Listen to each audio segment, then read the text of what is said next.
आपको ये वीडियोस बहुत पसंद आ रही है और कमेंट्स भी बहुत ज़्यादा आ रहे हैं। इसके लिए आप सभी का धन्यवाद।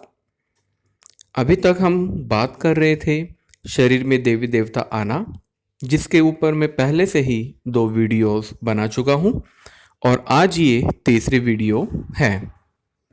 तो दोस्तों नमस्कार, स्वागत है आपका आपके अपने इस चैनल शाबर मंत्र तंत्र व ग्रामीण टोटकों में। और इस चैनल पर हम आपको सिर्फ प्रमाणिक बातें, प्रमाणिक ज्ञान इत्यादि ही बताएंगे। आपको कोई भी ऐसा प्रयोग नहीं बताएंगे कि जिसको करने पर आपको कोई परेशानी हो या आपको निराशा हाथ लगे। हमारा उद्देश्य सिर्फ यही है कि आपको कुछ भी हम जो भी बात बताएं वो सभी सत्य हो और उपयोग की गई हो, प्रमाणिक हो, ताकि आप भी उस चीज़ का फ़ायदा उठा सको। वरना आपको ऐसे और भी चैनल मिल जाएंगे जहां पर मन गढ़ंत जो भी कुछ कहा जाता है, जैसा उनके मन में आता है वो वैसा कह देते हैं। लेकिन हम ऐसा बिल्कुल नहीं करेंगे, क्योंकि हमारा उद्देश्य, मेरे गुरु का जो वाक्य था वो यही था कि बेटा भला करना, किसी को गलत शिक्षा मत देना। अगर शिक्षा ही देनी है तो किसी को सही बताओ। आप कभी रास्ते में चल रहे हो किसी अनजान जगह पर और किसी से आप रास्ता पूछोगे कि भाई मुझे वहां जाना है, वो रास्ता कहाँ से मेरे लिए बढ़िया है। अगर सामने वाला व्यक्ति आपको गलत रास्ता बता देता है और आप वहां पहुंचने पर उसके द्वारा बताए गए रास्ते को अपनाकर आप जब आगे बढ़ते हो तो आपको भी दुख होता है कि मैं ये कहाँ पहुंच गया, और भला बुरा कहने लगते हैं उस व्यक्ति को जिसने आपको रास्ता बताया। तो हमारा उद्देश्य सिर्फ यही है कि आपको प्रमाणिक वस्तुएं, प्रमाणिक बातें, प्रमाणिक ज्ञान, प्रमाणिक तंत्र मंत्र इत्यादि को ही बताएंगे। तो दोस्तों, जैसा कि मैंने पिछली वीडियो में कहा था कि हम आपको एक कौम के बारे में बताएंगे। दोस्तों देखो, शरीर में देवी देवता आना ये आज के समय बहुत ज़्यादा बढ़ रहा है। और ये मैं पहले भी बता चुका हूं कि ये सिर्फ अपने भारत में ही नहीं बल्कि अन्य देशों में, अन्य धर्मों में भी होता है। अगर हम मुस्लिम संप्रदाय की बात करें तो उनमें पीर आना, सैयद आना या तंत्र मंत्र के द्वारा हाजरात करना बिल्कुल वही विधि है जो हमारे हिंदू धर्म में देवी देवताओं, पितर, बाबा इत्यादि का आना होता है। हम अभी तक आपने या आपके परिवार में, आपके जानकार में अगर आप देखोगे तो उनके शरीर में देवी देवता अभी या उनकी इसी पीढ़ी में आने लगे हैं। लेकिन दोस्तों, क्या आपको पता है हैरानी की बात कि हमारे बीच एक ऐसी कौम भी है जिनके अंदर ये भक्ताई की बात, मतलब कि देवी देवता का शरीर में आना, पूजा देना, भक्ताई करना, ये उनकी रगों में बसा हुआ है। और ऐसी मान्यता भी है कि उनके द्वारा किया गया कार्य कोई भी नहीं काट सकता। और वही कौम जिनको हम अछूत मानते हैं वो है हमारे वाल्मीकि समाज के भाई लोग। उनके बीच में भी रहा हूं और उनसे भक्ताई से संबंधित बहुत सी बातें भी मैंने सीखी हैं।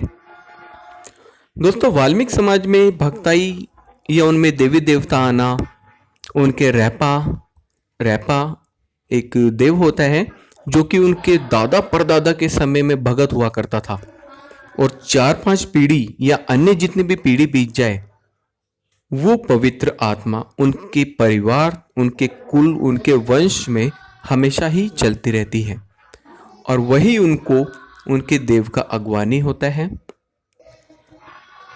इनके समाज में जो है, किसी में भी देवी देवता आते हैं तो इनके रैपा वगैरह ही सबसे आगे होते हैं।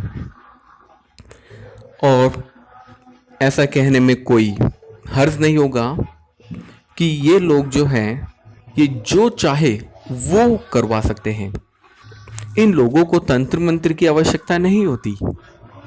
और ये सब आप भी जानते हो कि वाल्मीकि समाज के लोगों द्वारा किया गया कोई भी तंत्र या मंत्र का प्रयोग कभी भी निष्फल नहीं जाता। हालांकि शिक्षा के क्षेत्र में ये ज़्यादा अग्रणी नहीं होते हैं, कम पढ़े लिखे होते हैं, या बीच में ही इनकी पढ़ाई डिस्टर्ब होती है।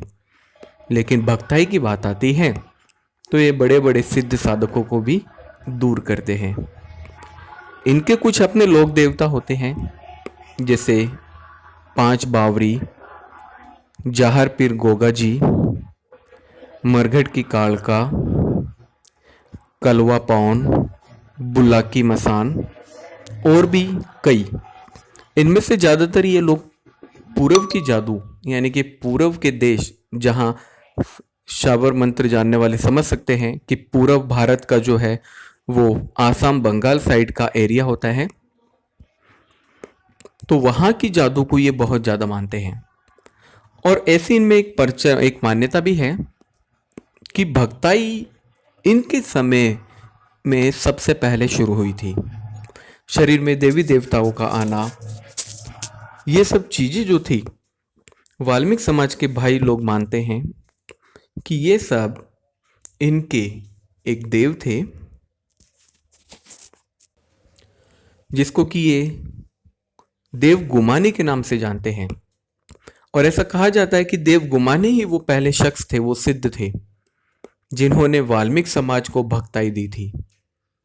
और ये जब से आने लगे लोगों के शरीर में, तब से इनके अन्य लोक देवता भी लोगों के शरीर में आने लगे, और फिर ये अन्य जाति संप्रदायों में भी होने लगा। तो दोस्तों, अभी तक मैंने बताया था कि देखिए, गुरु बनाना बहुत जरूरी होता है।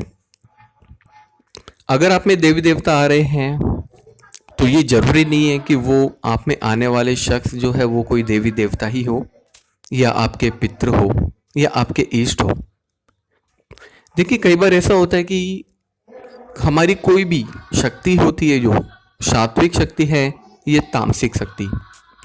अगर तामसिक शक्ति की बात करें, जैसे मरघट की कालका हो जाए, काली हो जाए, ठीक है, या कोई भी ऐसे आपके लोक देवी देवता जो कि तामसिक प्रवृत्ति के, अर्थात मद्यमास, दारू इत्यादि वस्तुओं का भोग ग्रहण करते हैं, या शमशान में उनका स्थान होता है, जैसे भैरव बाबा, मसाणिया भैरव और भी कई।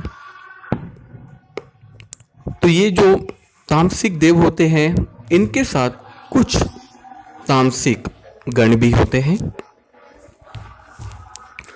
तो हो सकता है कि आप में जो आने वाला कोई भी देव जो तामसिक नाम से बोलता है अपने आप को, तो हो सकता है कि वो कोई तामसिक देव या कोई शमशानी वस्तु हो, या शमशानी आत्मा हो, जो कि आपसे सिर्फ और सिर्फ अपने नाम का, मतलब कि नाम का क्या मतलब, कि किसी भी देवी देवताओं का नाम ग्रहण करके वो आपसे सिर्फ भोग लेना चाहते हैं, आपका इस्तेमाल करना चाहते हैं, ताकि उनकी इच्छा तृप्त होती रहे। और इसी तरह जब तामसिक देवताओं की बात आती है, तो तामसिक देवताओं के साथ में तामसिक देवताओं को मानने वाली जोगिनी इत्यादि जो होती हैं, वो भी ऐसा होता है कि वो खुद भी आगे आने लगते हैं और अपना नाम कोई भी फलाना देवी देवता जो सात्विक प्रवृत्ति का होता है, उनका नाम बताने लगते हैं। हालांकि काम ये सभी करते हैं, चाहे वो किसी देवी देवताओं के नाम से काम कर रहे हो, काम वो सब कर सकते हैं।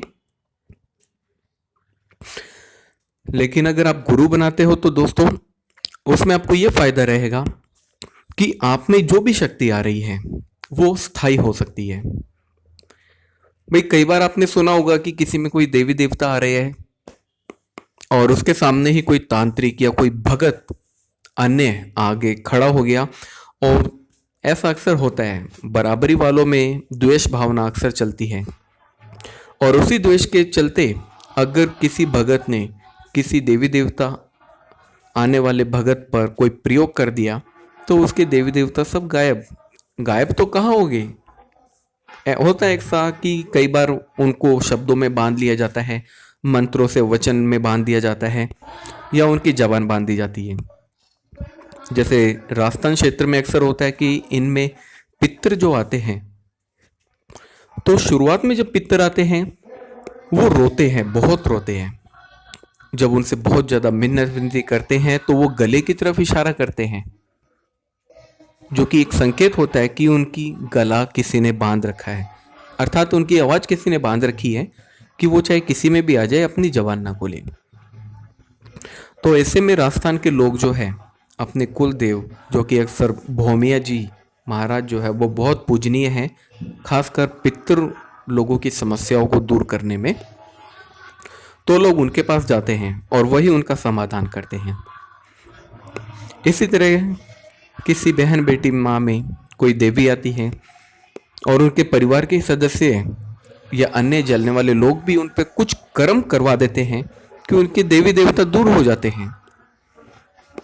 और बाद में क्या होता है, लोग परेशान हो रहे होते हैं, उनसे पूछते हैं कि भाई क्या बात है, तुम में देवी देवता आते हैं तो क्या है। तो वो अपनी राग गाने लगते हैं, देवी देवता है, परेशानी तो होती है, परीक्षा ले रहे हैं। दोस्तों मैं पहले भी बता चुका हूँ, परीक्षा एक सीमा के लिए होती है, एक सीमित समय की होती है। ऐसी परीक्षा किस काम की कि इसमें एक पीढ़ी बीत जाए, वो परीक्षा नहीं होती, उसमें जरूर कुछ गड़बड़ी होती है। तो दोस्तों अगर आप में भी देवी देवता आते हैं तो गुरु बनाइए। हम आगे की वीडियो में बात करेंगे, मैं आपको कुछ अपने विचारों को और जैसा मैं जानता हूँ वो सब चीज़ें बताऊंगा कि गुरु बनाने पर गुरु की प्रक्रिया क्या होती है, किस तरह से गुरु शिष्य को अपना चेला बनाता है, क्या वो विधि अपनाता है और क्या छल बच वो करता है। इन सभी के बारे में हम अगली वीडियो में ज़रूर बताएंगे। आप जुड़िए रहिए हमारे इस चैनल से। आपको ये वीडियोस अच्छे लगे तो अपने परिचित जानकार को वीडियो शेयर भी करिए और उनको भी इस चीज़ के बारे में बताइए, ताकि वे भी अंधेरे में ना रहे, देवी देवताओं को दोष ना दे। तो दोस्तों आशा करता हूँ आपको ये वीडियोस बहुत अच्छी लग रही होगी। धन्यवाद।